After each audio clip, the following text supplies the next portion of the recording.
Bhakti without agenda? With agenda or without agenda, what is the difference? Difference. Agenda means personal goal. No agenda means no personal goal. When you also work or help somebody without agenda, it is like selfless. You don't seek anything, any personal gain. Agenda means seeking personal gain.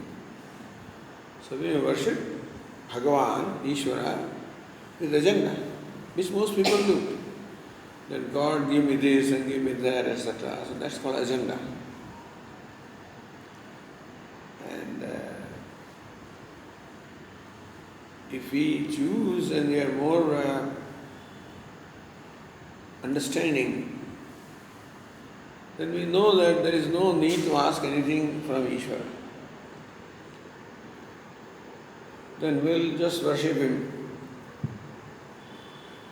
Doing out of devotion, worshipping out of devotion is best. But sometimes you are doing it because it's a practice to do. There may be a variable amount of devotion. If that also is without agenda, it's better. It will help you purify. But most people have needs, and so their needs may not be satisfied from the normal resources. So they seek from Ishvara, Bhagavan, you please do this for me, do that for me. It is natural.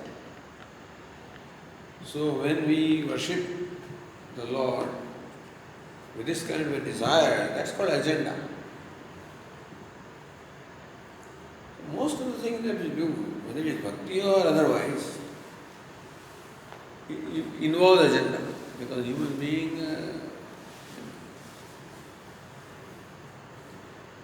only if you are very awareful, alert, then you know that this is agenda, then you may avoid it. Then you may avoid agenda in any relationship also. The extent to which a relation is free from agenda, it's a healthier relationship. Because you know to make a demand. And when there is a demand, there is always a likelihood of disappointment, judgment, and reaction. When there is no agenda, no demand, which is not easy, and since you are not looking for anything, any gain, or you are not expecting, then there is no disappointment also. Then you are doing it without any personal agenda or any selfish motive. That is the right way to do, but as I say, most people have needs. So it's not very usual that people do things without an agenda. But we can do that because we know that doing without agenda helps us more. And if we are conscious about our mind and the thoughts, we know what agenda is there. If there is there, then we will know it also and perhaps try to drop it. So agenda means a personal need, personal motive. And ideally, our relationship with anybody should be free from agenda. But that can happen when you are happy with yourself. When you are discontent, not happy or satisfied within, then automatically the mind will seek to fulfill that need through relationship, through anything. So either you are a conscious person who does not entertain the agenda even if the mind comes up with it. Or you are a satisfied person who doesn't have an agenda. But it is best that we do not relate out of agenda. But most relationships are like that, and therefore there are conflicts, there are disappointments. Bhagavad Gita, Bhagavan Krishna says, Chaturvida bhajante ma yejana parivipasave artho jityasya arthasti jnanecha pradarshava. Can we divide two groups? First three, artho jityasu arthasti. This we can go to with agenda. Sagamati. Last is nishkam agenda, without agenda. Jnanecha pradarshava. Jnani is myself. Bhagavan loving is Jnani, the one who is without agenda. Because he is fulfilled within. His agenda is fulfilled by his own self, therefore he doesn't need to seek anything. Whereas other three, in varying degree. Artha has the biggest need, Artharthi second level, and Jignasu the least need. Jignasu is the one who wants to know, gain knowledge. So that is his need, but it's not a worldly need. Artha has a worldly need. Artharthi also has a worldly need. Jignasu has a need, but not worldly need. And Jnani, of course, is free from that. So that is why Lord Krishna talks about that. Artho Jignasu Arthati Jnani Sivadashara.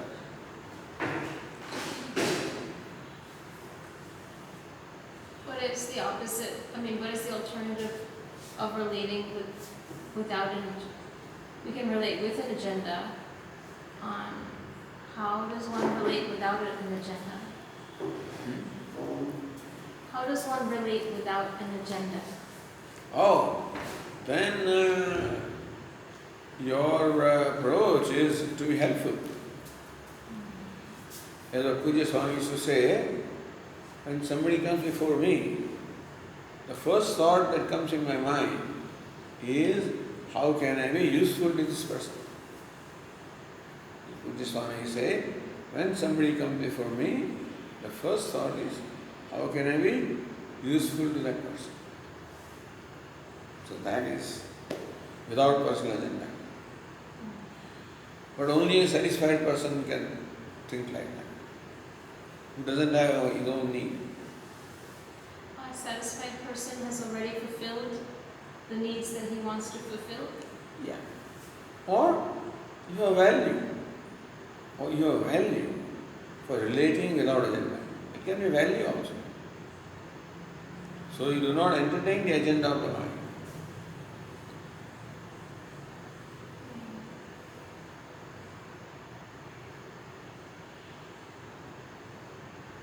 That value comes from many lifetimes. No, you can consciously cultivate. It is a matter of giving too much reality to our own needs,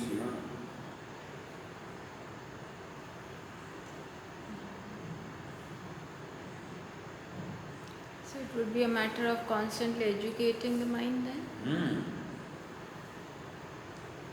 Consciously working with the mind, educating the mind. Sometimes the agenda or need can be as simple as acknowledgement, like the need of being acknowledged. So how can we work on it? Well, more satisfaction you have for what you do, less is the need for acknowledgement. Ultimately, what your mind wants is satisfaction. If being itself gives you satisfaction, then there is no need for a reward. That's a very ideal situation. But you can have a value, that can be a value. But I'm not going to make any demands or I would not enter entertain any expectations.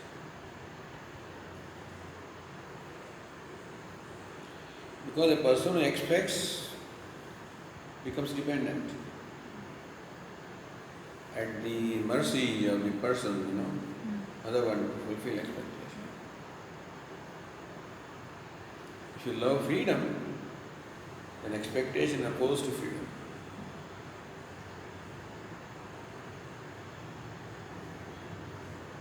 But most of the pain comes from unfulfilled expectations. Which there are many. Hmm? Which there are many. So many unfulfilled expectations people have. Well, expectation is a habit. Okay. But if we are alert, then we can create a choice of not entertaining their expectation and asking the mind to do things without expectation.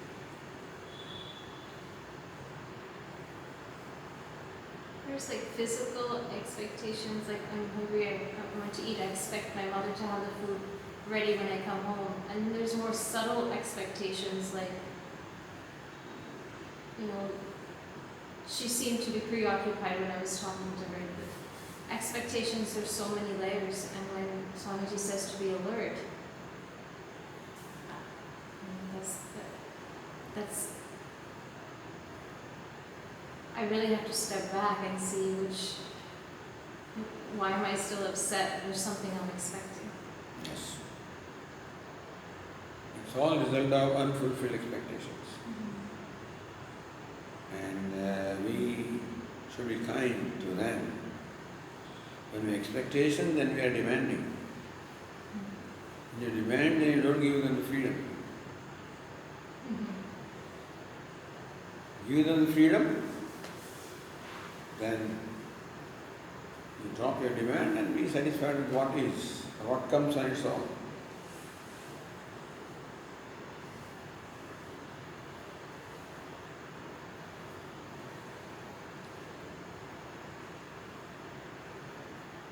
And satisfaction does come if we drop our demands and we are aware of the expectations. Satisfaction really does come. Like, I've not done that, so I'm asking. In course of time. In the beginning it's a value. So you have to make the mind, not make demand. Be content with what is or what comes. So it's a value. Contentment may not happen, but it's a value. In course of time, it will become a reality. Because contentment is the reality. It is the nature of mind, basically.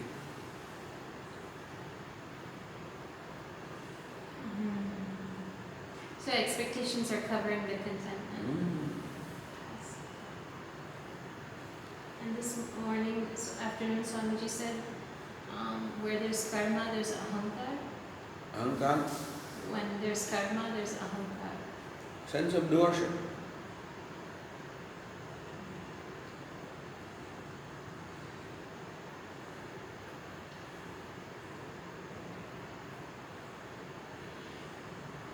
The sense of doership and gives birth to expectation. Is that it? Sense of doership will. I am doing this, so there will be a need for reward for what I do. Although we can keep create a distance and not entertain that expectation.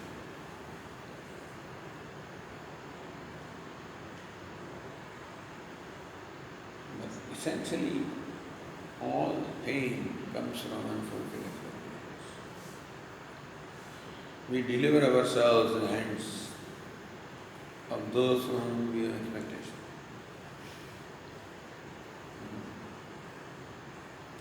Sometimes we know it, but still we are not able to grow out of it. Yeah. But at least it can be a value so that even though an expectation won't just blow up. Or you will know out from outcome. This pain is because of my unfulfilled expectation.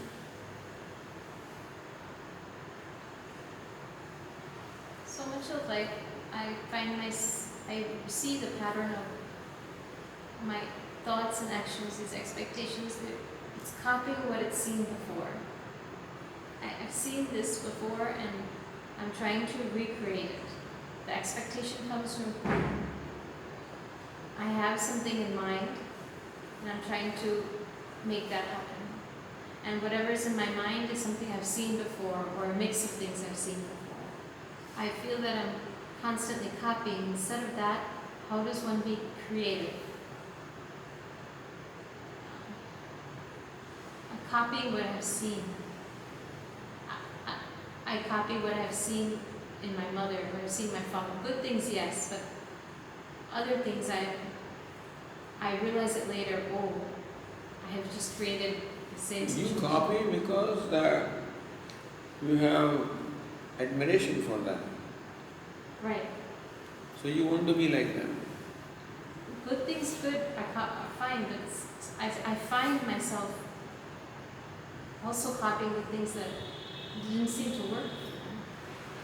If you see a value in that, also in that behavior, as to how you control others with that behavior, if you want that, then you will have to adopt that controlling behavior. Yeah. I may have subconsciously copied because of that.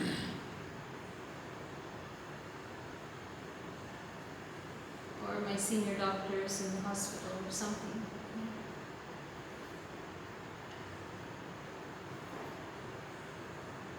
The mind is very complex, so much.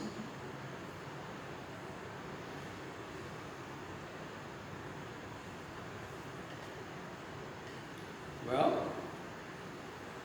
there are certain patterns that are common to all human beings. An expectation is one, which is the common thing. And the pain arising from unfulfilled expectation is another common thing. One arises from need, basically. Expectation arises from your personal need.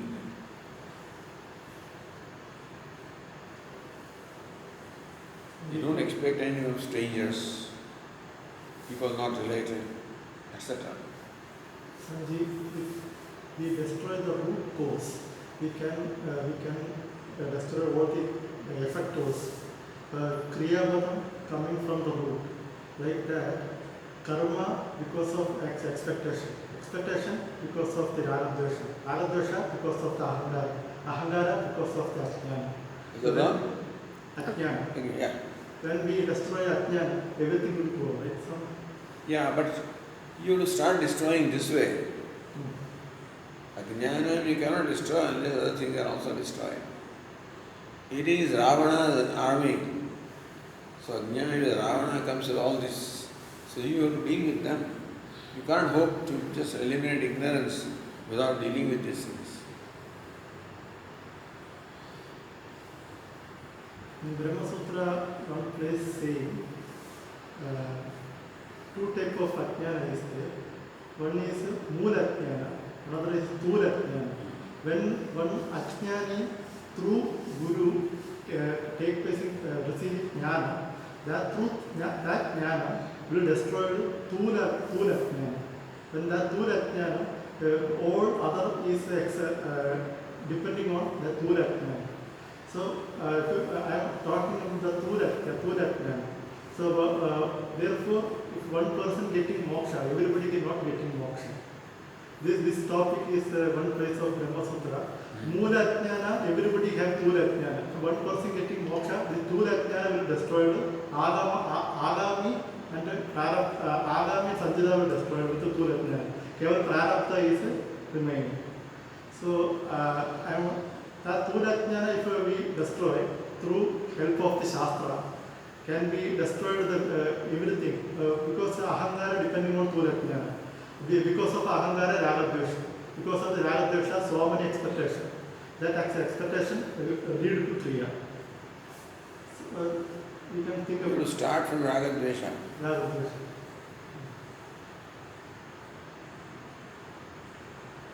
Start. But that is also remove ignorance. Raga Dvesha also is the form of ignorance only. Ignorance which has become grossified is Raga Dvesha.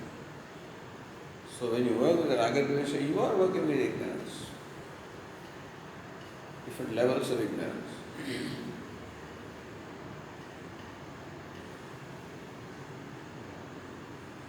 Swamiji રાગદ્વેષ ના રહે એટલે કઈ રાગદ્વેષ ના રહે એટલે અહંકાર ના રહે ને. બરાબર. આમાં પેલું સાપની કાંચરી સાપનું ઝેર કાઢી નાખો તો પછી સાપ કંઈ કરી શકવાનો છે નહીં અને ડંખ મારે તો પણ એનું ઝેર લાગવાનો નથી. અદ્વૈત મકરમ ના જાય સત્કર્મ રહેવું છે. વિદ્વાન છે બાબા. હમણાં રાગદ્વેષ કીધું એટલે મને યાદ